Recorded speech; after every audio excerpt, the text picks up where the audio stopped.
Ladies and gentlemen, Psalm 75, verse 1 says, "Unto you, O God, do we give thanks. Unto you do we give thanks. For your name is near, your wondrous works declare." It's kind of like a rhyme. It's kind of like a song. "I will declare forever. I will sing the praises to God of Jacob. All the horns of the wicked also will I cut off, but the horns of the righteous shall be exalted." Seems very basic, but horns indicate power. A ruler rules by horns. You think of the horns of an animal, and they're used to inflict damage on another animal, either in defense or in fights. All right, so that's why he's saying the horns of the wicked will be broken off. Their ability to damage or hurt. Now, let's look at Justice League. What I'm going to highlight here is something that we talked about a bit, but I still want to highlight it because I think it's very interesting. So, when we look at Justice League, we see the Superman symbol all over the world in Justice League. Here, this is in Bangkok, Thailand, and the saying here is, "We will always remember you."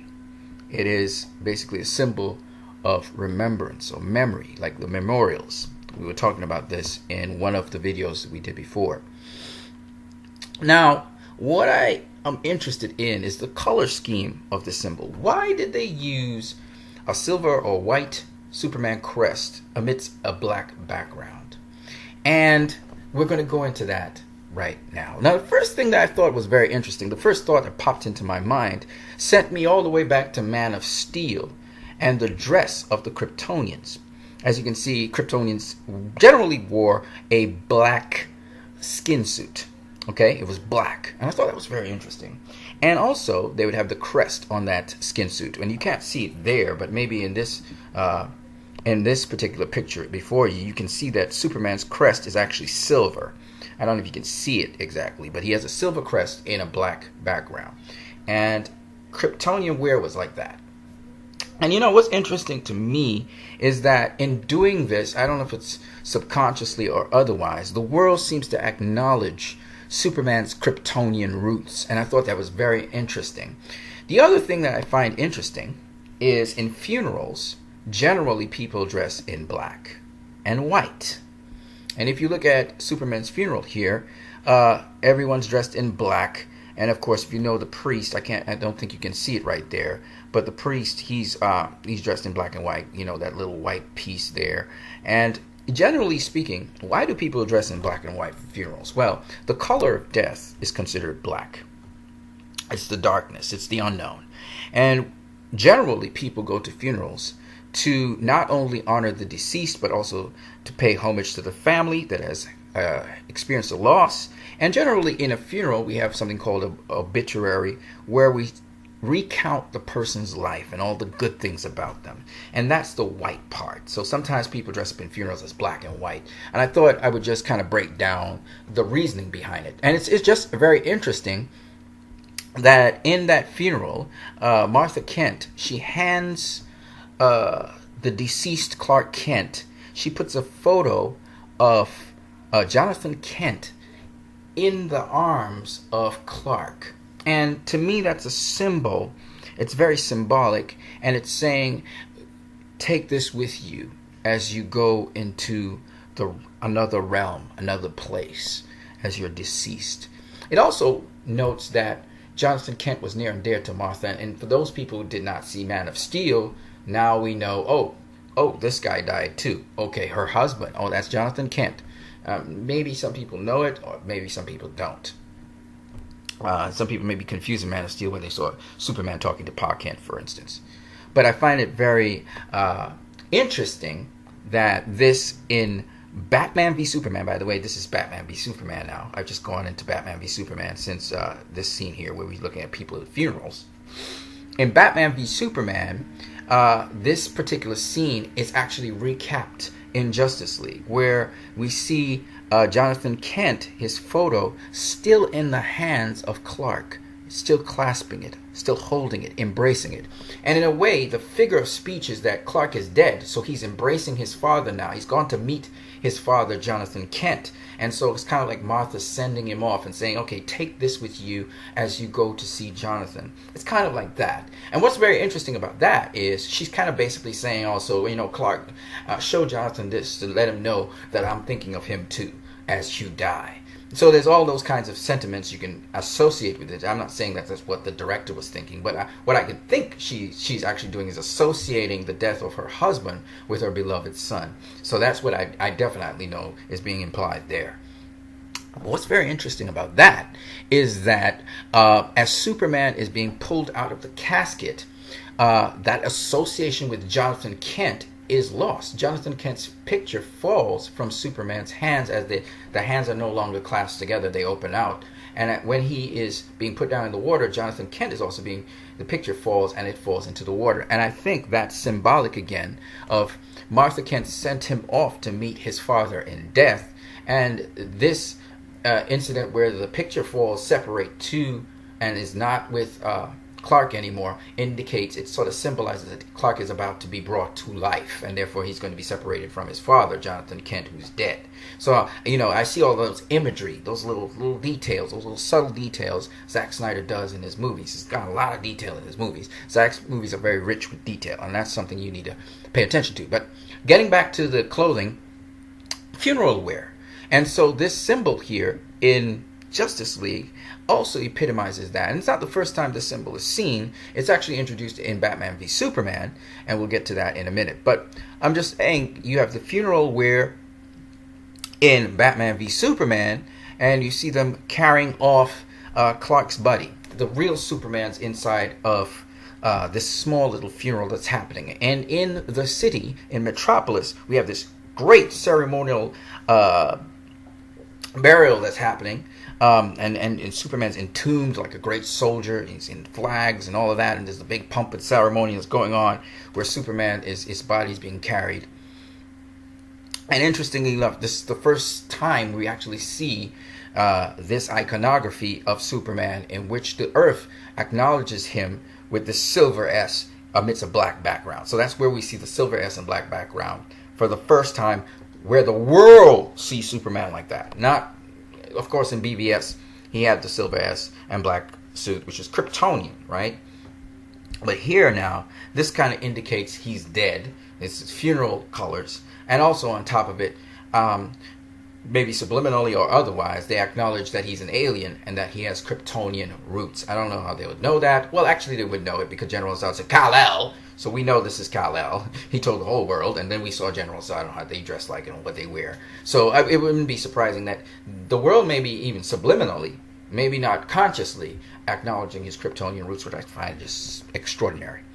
Now, there's some other things these movies symbolize, but let's just go into Justice League so I can show you the transition. So the transition into Justice League, we still seeing the military presence, and here they are acknowledging Superman here. This time the S is black with his with a black background, indicating yes, his death, but also I think also indicating maybe the directors are subliminally doing this for us, his Kryptonian roots, because again, your Kryptonian wear, the S can also be black with the uniform. So I just thought that was really awesome. Of course, everybody in their military outfits. It's amazing the military outfits are dark colors, so it kind of acknowledges, again, this is a funeral and it's mourning, and I find that very interesting. And then it goes to the Justice League introduction, which is very interesting as well. It's white and black itself, indicating, again, remembrance, and then indicating also mourning, death. And basically Justice League is, it's such an interesting tribute to Superman. Justice League, the movie, is a tribute to Superman, and the Justice League is a tribute to Superman, both in his death and in his life. So I find this also extraordinary to just talk about. Again, for you guys just to think about what I'm saying here. In his death, Justice League, the Justice League was assembled. Batman basically embodied the characteristics of Superman, and he started to try and pull everybody together. And when Superman was brought back to life by the Justice League, by the way, it's interesting that he again embodied what the Justice League is all about and what they were doing. So whether he was dead or whether he was alive, Justice League symbolizes that. And so it's very interesting that Zack Snyder begins Justice League with the flags folding, and almost like if it's saying Superman. It's almost like the Justice League, because there's another place where Superman, literally, his symbol just kind of floats in the air like a flag. Let me show you what I'm talking about. So when we look at Justice League here, we see Superman draped, and you see the flag right here, the big old S, and it's draped like a flag. And if you look at Justice League here, it's draped like a flag. Zack Snyder's crazy with his visual imagery, guys. Just crazy. It's just nuts. So there he is, and this is in France, right? Where again the world is mourning Superman, right? And then I showed you this image already in Bangkok, Thailand, where they're saying, "We will always remember you." All right, that's what these Thai language is saying. We will always remember you, or we will still remember you, something like that. And that's really awesome. And like I said, Kryptonian roots, as well as you can see, it's a funeral, it's mourning, and I find that very interesting. Even more interesting than that is the fact that the people in Justice League, it almost continues off of BVS. So this was their funeral dress in BVS. They were all dressed in black and dark colors, right? And it's just interesting when we see Lois Lane in the sequence of scenes that we see, which have no words. Lois Lane wakes up from falling asleep, and what's she dressed in? Dark garments, almost black garments. And to me, that's just extraordinary because it shows that she's still in mourning. So these are all these visual images Zack Snyder gives you. And it's not just Lois Lane. Another principal, which is Martha Kent, is also dressed in dark clothing. And I find that amazing. And then this other thing that visually, Zack's just so brilliant visually. So first we see Clark Joseph Kent's grave. And of course, Martha's about to drive off. And as she's driving off, the light that was shining on his grave, his gravestone, it goes away. And when it goes away, what do you get? A black and white image. It's just crazy, man, guys. Zack Snyder, he does all these subtle things. He's giving you the repetition, subtle themes over and over again, saying that he's dead and the world is mourning him. Martha is mourning him as well. And as she steps away. And I just find this so interesting. Now, of course, the newspaper articles are done in black and white. I think I talked about this in another video, and I still think it's just subliminally hinting to you that the world is grieving Superman, even in the newspapers. And then again, you see Mysterious Wave of Disappearing Heroes, which is the main article there, that they return to their planet, which is very interesting. And the cool thing about the whole thing is it seems to be, again, showing the loss of these characters. And what happens in the wave of the loss? How do people remember Superman? How do people deal or cope with the loss of Superman? And that's the question that we have. And when we look here, we see that this guy who's MAGA Horde, or Make America Great Again Horde, this guy, he responds to the loss of Superman in the world, the loss of hope, by, you can see his clothing is black and white, he's grieving, but he does it in a different way. Instead, he's oppressing somebody else. He's looking to have hate crimes, and he's trying to keep people out of the country. And it's just interesting because we're dealing in a world post 9/11 where terrorism makes people more fearful and therefore makes them easily go across to the dark side, where they would prefer to hate and eliminate people, thinking that that will stop the terrorism from happening. But we've seen over the last recent couple of months that most of the terrorist acts that have happened recently in the United States of America have been done by white men. And it's because these white men are also filled with fear and hatred. And not all white men are filled with fear and hatred. That's not my point. My point is the irony. We look at people and we say, oh, Islam.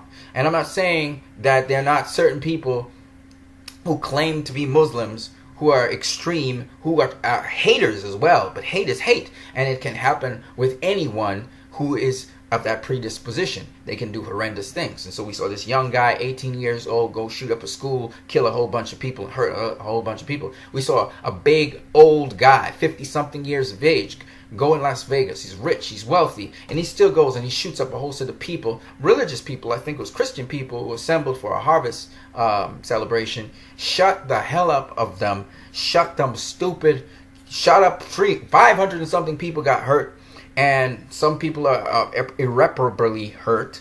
You know, they can't use certain limbs and they can't do certain things anymore, and they have neuronal damage, and a bunch of other people were dead. And I'm just saying, You look at these horrendous acts, which are just recently last year, another guy came and he shut up a gay club. I mean, I don't care if you're against gays in the world or you don't agree with people practicing their lives. It's like, this is another thing I want to say. I know this is off the topic, but a lot of people flippantly kill lives.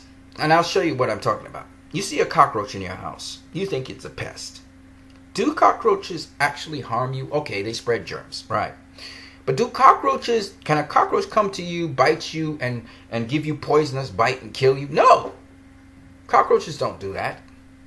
So why do we choose to kill them instead of try to drive them away and make sure your house is clean so that no cockroach would come inside your house and put something to repel to repel them away instead?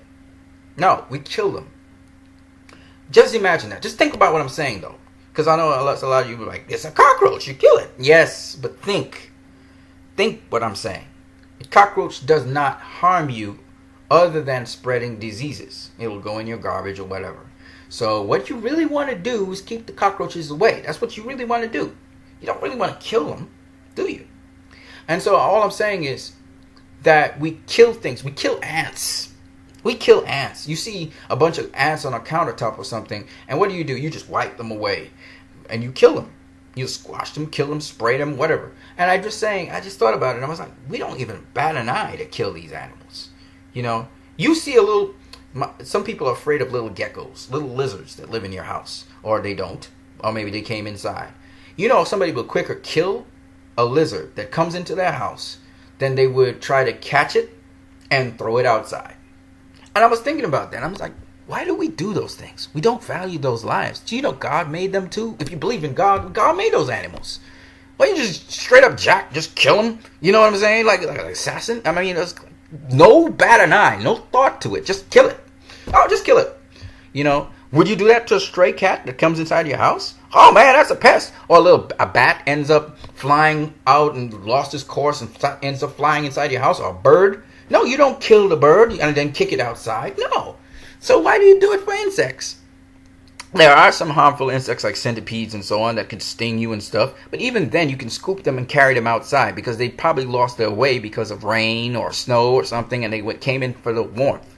So I'm just saying, it's just amazing how the first thing we think of doing, because we label things pest. And what I'm trying to say to people is, once you make up your mind on something, there's no reasoning. So because you've been preconditioned to say, oh, these things are pests and they spread diseases, you quickly kill them. You don't even think. You don't bat an eye, and it doesn't affect you mentally or morally. You don't think about it. And I'm just saying to you guys, think a little bit about what you're doing. There's always another way to go about doing things. You don't have to kill a lizard. You don't have to kill the little grasshopper that ends up inside your house. Or you wouldn't kill a butterfly. Why would you kill the grasshopper? You know what I'm saying? I mean, if it's a locust, a plague of locusts, it's different. But I'm talking about like a grasshopper. Okay, why do you want to go kill... Okay, rats are dangerous. I'm not going to lie to you. They can give you leptospirosis. But most rats don't hang around your house. They're not going to be in your house unless you're nasty and you're causing them to come to feed in your house. Rats don't just come. Rats are looking for food. That's what they're looking for. The cockroaches are looking for food. Ants are looking for food. Centipedes and all the other ants. They're looking for food, folks. They're not looking to kill you. They don't. Even snakes. They're not looking to kill you. They don't care about you. They care about food. You know what I'm saying? And a lot of times we're quick to kill things because we say, "Oh, it's going to be harmful." Even though a snake may be in your home, for instance, or underneath your house or something, and it's not poisonous, okay? It's not poisonous at all. But for reasons, it's a snake! I'm going to kill it! And I'm like, damn! You know what I'm saying? I'm guilty of it too. But I'm just saying, we got to value the life. We have to learn to value life. I'm not saying go out in the sea and when you see a white shark, oh, kumbaya, come here! I'm not saying that at all. But what I'm saying is, we're quick to kill things. Very quick to kill things. Things that we didn't put life into. I'm just saying. Alright, so Magahard, sorry. And here's the interesting thing. The coping mechanism with this guy is to basically be a guy who's an oppressor. That's what you're seeing there. Even though we don't really know the full story of what's going on there, to be honest with you. Maybe the lady did something to him and they were angry. Who knows? But the point is, at the end of the day, this guy is wearing the colors in remembrance of Superman, white and black. All right? And then, when we flash to this shot in Justice League, again, a white and black flag draped on the London Bridge. As we zoom into the London Bridge a little closer, we see white and black panel vans. And those white and black panel vans stop, and out of it comes the terrorists. So what we see is different people's reactions to the loss of Superman in the world. And there's an upscale in crime as a result of that. And these people decide they're messiahs, and they're going to take they're going to make statements, and they're going to reset the world, and they're going to make it right. So we've seen all of that. And I think that's the, shall I say, other side to people's reaction to remembering Superman. So some people, they put up flags and drapes and say, we will remember you.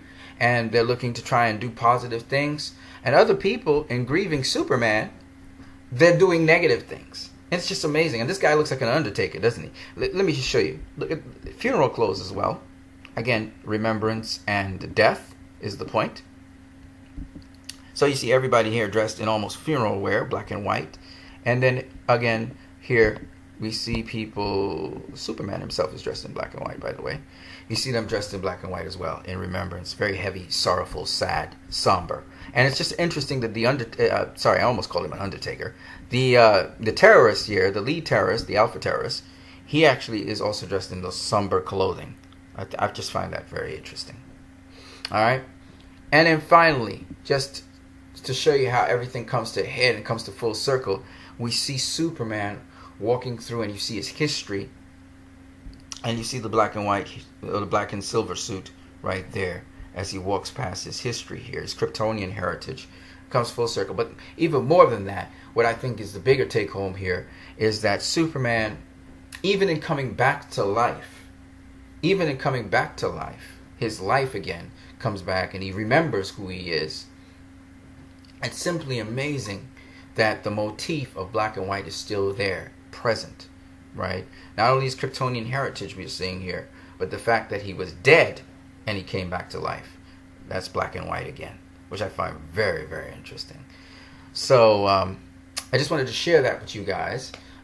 Some symbolism and some metaphors in there, as well as life and death. So Justice League basically takes what is there in BVS, takes what's there in Man of Steel, the Kryptonian heritage in Man of Steel, the life and death in BVS, and then adds to it, showing people's reaction to that. People in their remembrance of Superman, some people react in a terrorist sort of way, and some people react in an information sort of way, news, expressing their loss, and other people, they react in great sorrow, continuity of Batman v Superman, the ending scenes, where we see Lois Lane and we see Martha Kent. They're both in sorrow.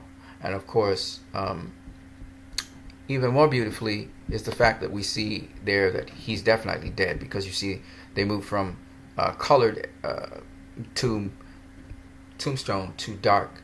And finally, I just loved saying all of these things because there's just so much to say. Finally, we see Superman himself embodying now the reverse of that, which is now he goes from black to white, which means he's from his death to life. And not only black to white in that respect, but also the remembrance of him brings him back. And so he's now real. It's just crazy how all of that imagery seems to be there. And I just love all that kind of stuff. Okay, and that's what a Zack Snyder film does. So when people tell you, well, Justice League, oh yeah, it was just a generic film, to me, that's the stupidest thing you could ever say. Because Zack Snyder's work is so deep and so vast, and something that we can always look at. And that's what the rewatchability of these films that Zack Snyder does. It's just remarkable how much rewatchability it has. Because these films, and I think people dismiss and overlook things because they're so busy trying to be entertained.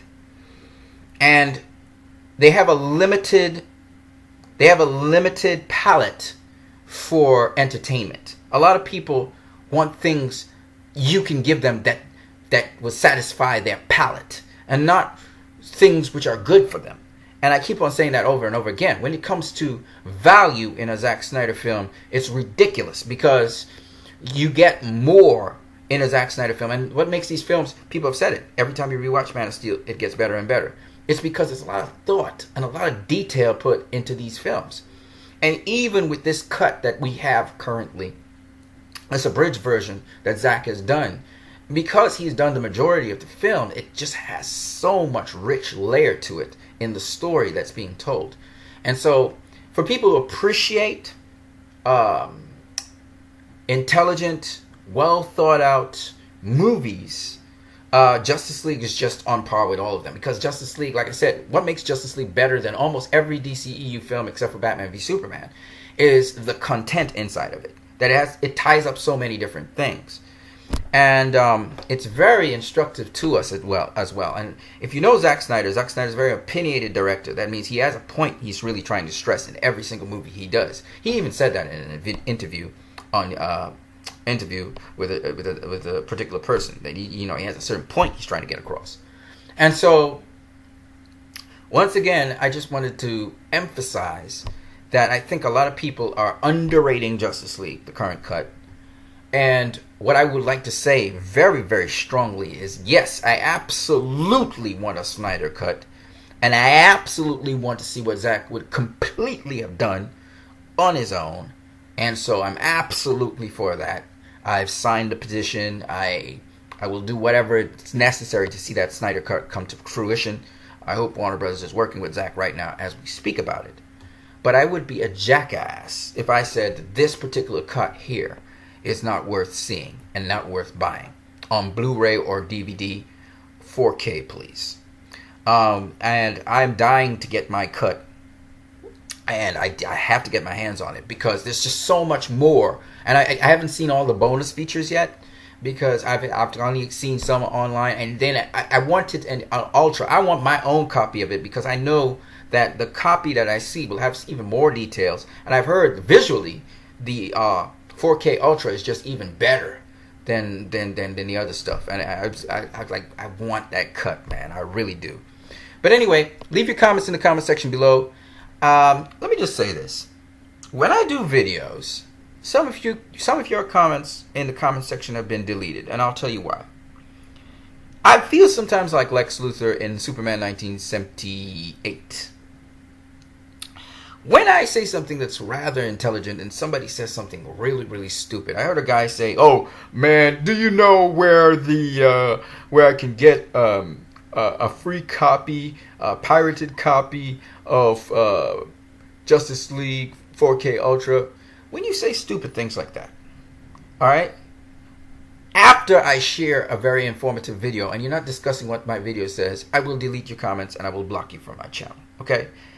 Don't come up in my channel saying stupid things, okay? I feel like Lex Luthor in 1978 when he says, "Any more questions?" And then the guy says, and he says something really stupid, and Lex Luthor puts his head in his hands and shakes his head, okay?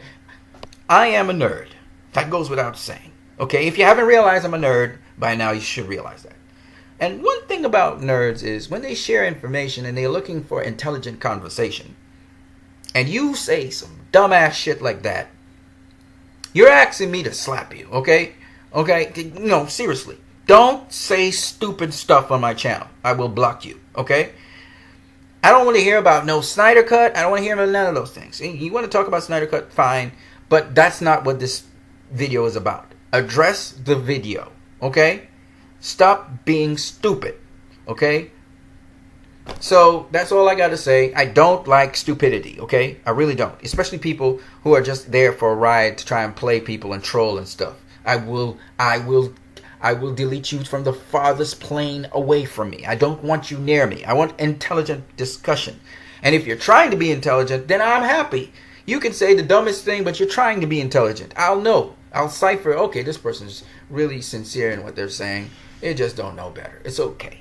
But when you're being an ass on my channel, I will block you, okay? I'm just saying, fair note. Warning, okay? Alright. You guys have a great one.